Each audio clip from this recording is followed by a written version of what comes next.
తెలియని జపములు జరిపినదా మురళీ సఖీ వెనుకటి బ్రతుకున చేసిన పుణ్యమిదా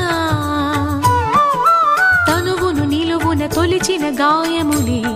తన జన్మకి తరగని వరముల సిరులని తలచినదా